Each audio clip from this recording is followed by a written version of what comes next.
Morning students, I am Rajkumar and today we will discuss chapter number 5 coal and petroleum of class 8. ठीक है, chapter number 4 में हमने जो है materials के बारे में पढ़ा था और उसी चीज़ को हम आगे एक्सटेंड करेंगे और हम पढ़ेंगे चैप्टर नंबर 5.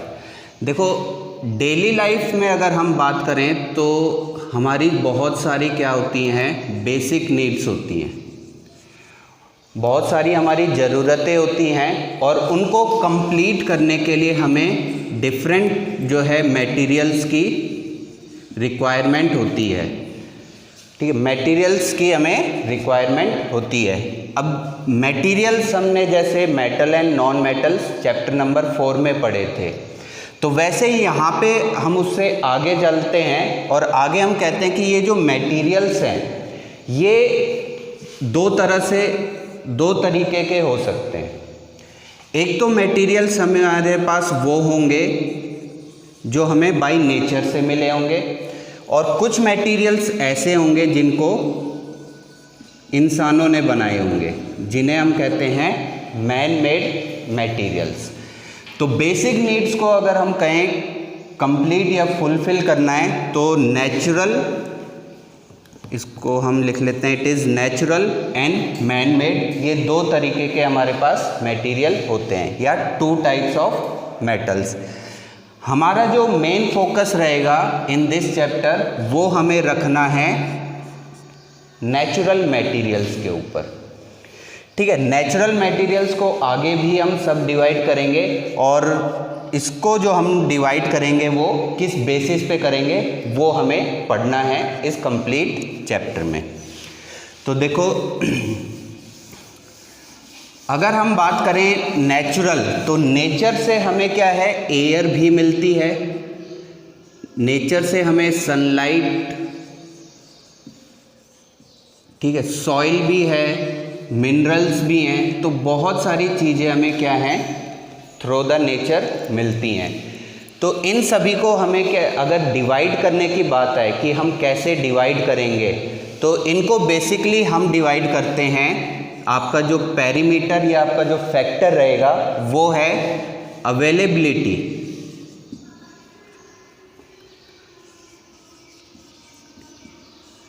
ठीक है, इट इज़ अवेलेबिलिटी, यानी कि ये सारे के सारे जो नेचुरल हमारे पास मटेरियल्स हैं वो उनकी क्वांटिटी क्या है, ठीक है, उसके बेसिस पे हम इन्हें डिवाइड करते हैं. और जब अवेलेबिलिटी पे हम डिवाइड करते हैं तो हमारे पास दो तरह के नेचुरल मटेरियल आते हैं. एक होते हैं हमारे पास एग्जॉस्टिबल और दूसरे होते हैं इनएग्जॉस्टिबल.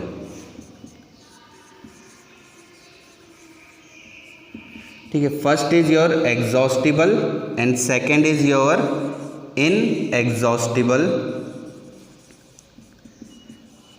और आगे आप लिख सकते हो नेचुरल रिसोर्सेज. देखो, तो वन बाय वन हम जो है दोनों को डिस्कस करते हैं. सबसे पहले अगर हम बात करें एग्जॉस्टिबल नेचुरल रिसोर्सेज की, देखो नाम में ही आपका क्लियर है एग्जॉस्ट, और एग्जॉस्ट का मतलब होता है ख़त्म हो जाना. तो वो मटेरियल्स जो आपके पास प्रेजेंट तो हों लेकिन उनकी जो अवेलेबिलिटी या फिर आप कह दो उनकी जो क्वांटिटी है वो आपके पास लिमिटेड है, they are present in limited quantity. तो इस तरह के मटेरियल्स जो प्रेजेंट हैं लेकिन थोड़े से हैं, जिनको हम जो है ज़्यादा यूज़ ना कर पाएँ, उन्हें हम कहते हैं एग्जॉस्टिबल नेचुरल रिसोर्स. और वहीं इसका ऑपोजिट होता है, that is known as inexhaustible natural resource, यानी कि दे आर अनलिमिटेड, यानी कि आप चाहे कितना भी उन्हें यूज़ करो बट वो कभी भी ख़त्म नहीं होते. They are present in unlimited quantity. अगर हम इनमें एग्जाम्पल्स की बात करें तो एग्जॉस्टिबल में आप एग्जाम्पल जैसे बता सकते हो, कोल है हमारे पास जो हमारा चैप्टर ही है, पेट्रोलियम आप बता सकते हो, और थर्ड आप जो है नेचुरल गैस। ठीक है, ये तीनों के ही तीनों क्या हैं, they are the example of exhaustible natural resources. यानी कि इनको अगर हम कंटिन्यूसली यूज़ करते हुए चलेंगे तो एक टाइम कभी ना कभी फ्यूचर में ऐसा आएगा कि ये सारे क्या हो जाएंगे, ख़त्म हो जाएंगे। इसीलिए इन्हें नाम दिया गया है एग्जॉस्टिबल नेचुरल रिसोर्सेज। वहीं सेकंड अगर हम इनएग्जॉस्टिबल में बात करें तो इनएग्जॉस्टिबल में आप एयर कह सकते हो और सनलाइट। ठीक है, ये ऐसे हमारे पास एग्जाम्पल्स हैं जिनको आप कितना भी यूज़ करते चलो बट कभी भी ये नेचर में ख़त्म नहीं होते हैं। ठीक है, तो ये हैं आपके टाइप्स ऑफ नेचुरल रिसोर्सेज। अगर फैक्टर पूछा जाता है किस फैक्टर पे किया है तो वो है अवेलेबिलिटी पे, exhaustible and inexhaustible. This is your first और सेकंड, और ये हैं इन दोनों के एग्जाम्पल। हमें जो चैप्टर पे हमारा जो मेन फोकस रहेगा वो इन तीन पे रहेगा। ठीक है, they are the three natural resource, coal, petroleum and natural gas, और इन्हीं को ही हमें जो है आगे डिटेल में पढ़ना है। तो वन बाय वन करके हम इन्हें पढ़ते हैं। तो सबसे पहले अगर हम बात करें तो हम थोड़ा सा पढ़ेंगे अबाउट द कोल। ठीक, कोल आपको भी पता है, इट इज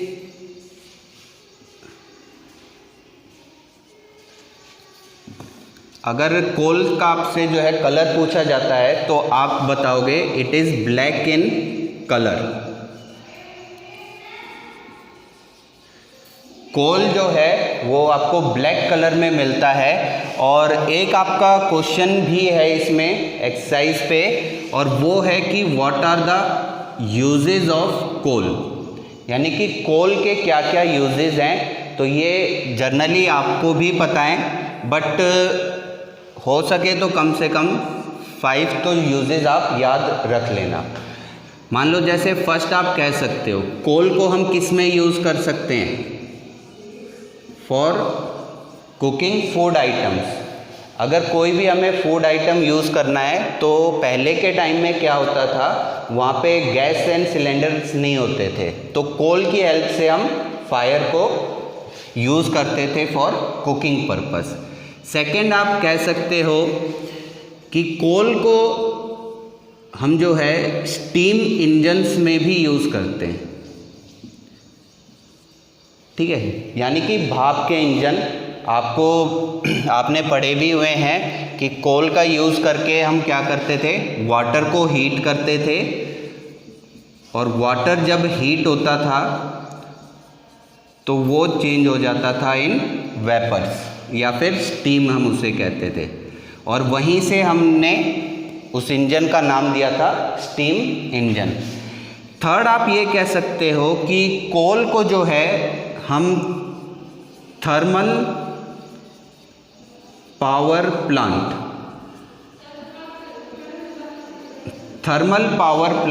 इसमें भी हम क्या है कोल को यूज़ कर सकते हैं। और यहाँ पे जब हम कोल का यूज़ करते हैं तो इससे हम बेसिकली जो बनाते हैं वो है इलेक्ट्रिसिटी। ठीक है, इससे भी हम क्या बनाते हैं, इलेक्ट्रिसिटी ही बनाते हैं। और वैसे भी इसमें देखो आपका आ क्या रहा है, इट इज़ पावर प्लांट, और हम पढ़ चुके हैं ये कि पावर प्लांट्स में हम इलेक्ट्रिसिटी ही बनाते हैं, बस मेथड अलग हो जाता है। और आप कोल का बता सकते हो, you can use coal commercial purpose के लिए भी आप यूज़ कर सकते हो। ठीक है, और भी आप जो है यूजेस ऑफ कोल्स इसमें बता सकते हो। तो ये एक आपका एक्सरसाइज का क्वेश्चन आता है और इसको आपको करना है। ओके, नेक्स्ट हम आगे चलते हैं। ओके, कलर हो गया, it is black in colour. अब बात ये आती है कि कोल जो है वो एक्चुअल में बनता कैसे है। हाउ इट इज मेड, ठीक है। और एक टर्म आपने पढ़ी हुई है कि कोल को हम फॉसिल फ्यूल भी कहते हैं।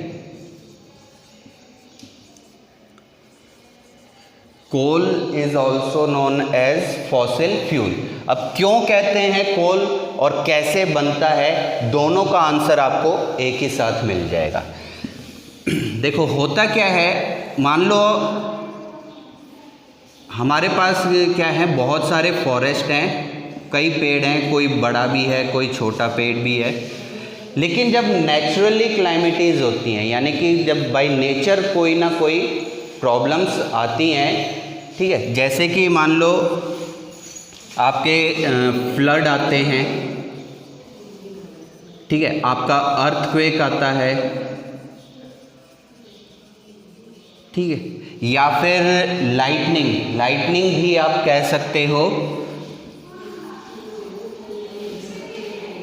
ठीक है। तो यानी कि कोई भी अगर बाय नेचर कोई भी प्रॉब्लम आती है तो कई बार क्या होता है, ये जो फॉरेस्ट में प्लांट्स होते हैं ये क्या करते हैं, they remove from the soil, और सॉइल से रिमूव होके ये क्या करते हैं, जो हमारा अपर लेयर ऑफ सॉइल है उसके ऊपर ये नीचे गिर जाते हैं। अब जैसे जैसे टाइम जो है आपका मूव होता है आगे आगे, जब जैसे जैसे टाइम बढ़ता है तो क्या होता है, धीरे धीरे इनके ऊपर क्या होता है, सॉइल की डिफरेंट लेयर्स डिपॉजिट हो जाती हैं।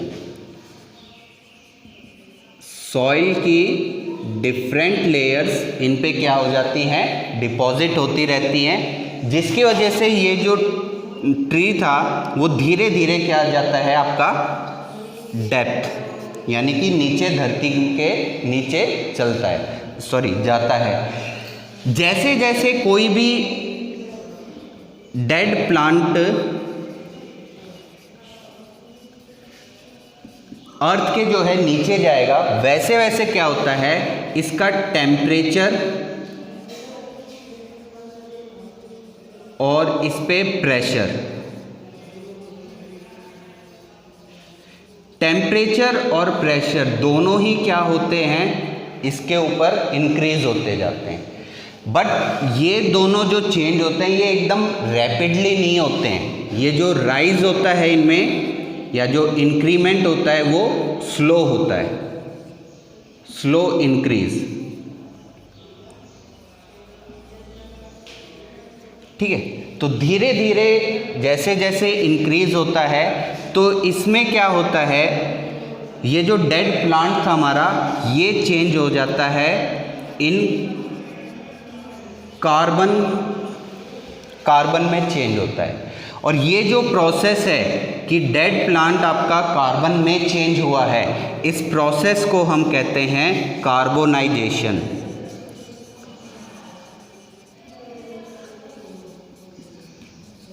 ठीक है।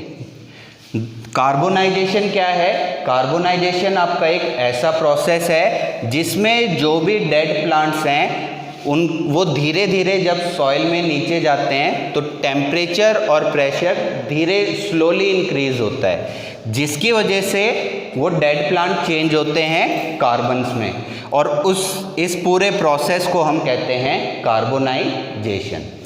अब देखो यहाँ पे कार्बोनाइजेशन कहते हैं, और फिर आगे ये क्या हो जाता है, it will be change into coal, और ये जो है बाय कार्बोनाइजेशन प्रोसेस से डेड प्लांट आपका फाइनली चेंज हो जाता है कोल में। यहाँ से अब ये जो कोल होता है ये हमें क्या है, अर्थ के काफ़ी डीप मिलता है, अंदर मिलता है, तो इसको रिमूव करने के लिए या फिर इसको अगर हम कहें एक्सट्रैक्ट करना है, निकालना है, तो उसके लिए हम क्या करते हैं, कोल मिल्स लगाते हैं। और सबसे जो फर्स्ट आपकी कोल मिल लगी थी वो इंडिया में जहाँ लगी थी उसका नाम था डिगबोई, ठीक है, डिगबोई में इंडिया की सबसे पहले कोल मिल लगी थी। ओके, नेक्स्ट इसमें हम कहते हैं कि कोल को हम फॉसिल फ्यूल क्यों कह रहे हैं, ठीक है। तो एक तो क्वेश्चन आपका ये हो गया कि कोल बनता कैसे है। एक इसमें हमने ये कहा था कि वाई कोल, पेट्रोलियम और नेचुरल गैस तीनों को हम जो है फॉसिल फ्यूल क्यों कहते हैं, ये भी इम्पोर्टेंट है। देखो फ्यूल तो आपको पता होगा कि फ्यूल एज ए हम क्या है, इसको अभी हमने पीछे भी पढ़ा था, डिफरेंट प्रोसेस में यूज़ कर रहे हैं। और होता क्या है, कोल को हम बर्न करते हैं, उससे फायर प्रोड्यूस होती है और उससे हम जो है इलेक्ट्रिसिटी भी बना सकते हैं या फूड बनाना है, जो भी हमारा पर्पस है वो कर सकते हैं। बात जो आती है वो है फॉसिल, कि फॉसिल्स क्या होते हैं। ये जो डेड प्लांट्स हैं, सिर्फ प्लांट का ही डेड पार्ट नहीं, इवन जो एनिमल्स के डेड प्लांट्स भी होते हैं उन्हीं को हम कहते हैं फॉसिल। ठीक है, the dead part of plant and animal is known as fossil. ठीक है, तो डेड प्लांट है तो फॉसिल ये हो गया, और एज ए फ्यूल हम यूज़ कर रहे हैं, इसलिए हम कोल, पेट्रोलियम और नेचुरल गैस को as a combined fossil fuel कहते हैं। ठीक है, तो ये आपकी थ्योरी थी कि कैसे कोल बना है और क्यों हम इसे फॉसिल फ्यूल कहते हैं। नेक्स्ट अगर हम इसमें बात करें तो आपका एक आता है कि क्या होगा अगर हम कोल को बर्न करें। अगर हम कोल को बर्न कर रहे हैं तो बर्न करने से क्या होगा। देखो हमें एक चीज़ तो पता है कि जब हम बर्न करेंगे तो एक तो फ्लेम प्रोड्यूस होगी, यानी कि आग लगेगी, और सेकंड हम कहते हैं कि इससे मिक्सचर ऑफ गैसेस, ठीक है, मिक्सचर ऑफ गैसेस यानी कि बहुत सारी गैसेस निकलती हैं। तो मेन जो हमें फोकस रखना है वो गैसेस पे रखना है। अब चाहे कोई सी भी गैस निकल रही हो या कितनी भी निकल रही हो, बट जर्नली हम ये कहते हैं कोल को हम जब भी बर्न करते हैं तो जो मेन गैस होती है that is known as carbon dioxide. ठीक है, मेनली जो कोल को बर्न करने से गैस प्रोड्यूस होती है वो हमेशा आपको याद रखना है, इट इज़ कार्बन डाइऑक्साइड। काफ़ी पॉइजनस गैस है जिसको हम आगे डिस्कस करेंगे। और इसमें एक पॉइंट और आप याद रखना कि जो कोल है, कोल को हम डिफरेंट इंडस्ट्रीज़ में डिफरेंट प्रोसेसेस में यूज़ करते हैं। मान लो आपको अगर स्टील बनाना है तो भी आप कोल को ही यूज़ करते हो वहाँ पे, बट एज ए फ्यूल। ठीक है, तो बहुत सारी इंडस्ट्रीज़ हैं जो कोल के ऊपर बेस्ड हैं और कोल से ही वो अपना जो फाइनल प्रोडक्ट होता है वो बनाते हैं। हम नेक्स्ट वीडियो में 1 बाय 1 डिस्कस करेंगे। ठीक है, तब तक आप ये वीडियो देखें और जो भी डाउट्स हों वो आप पूछ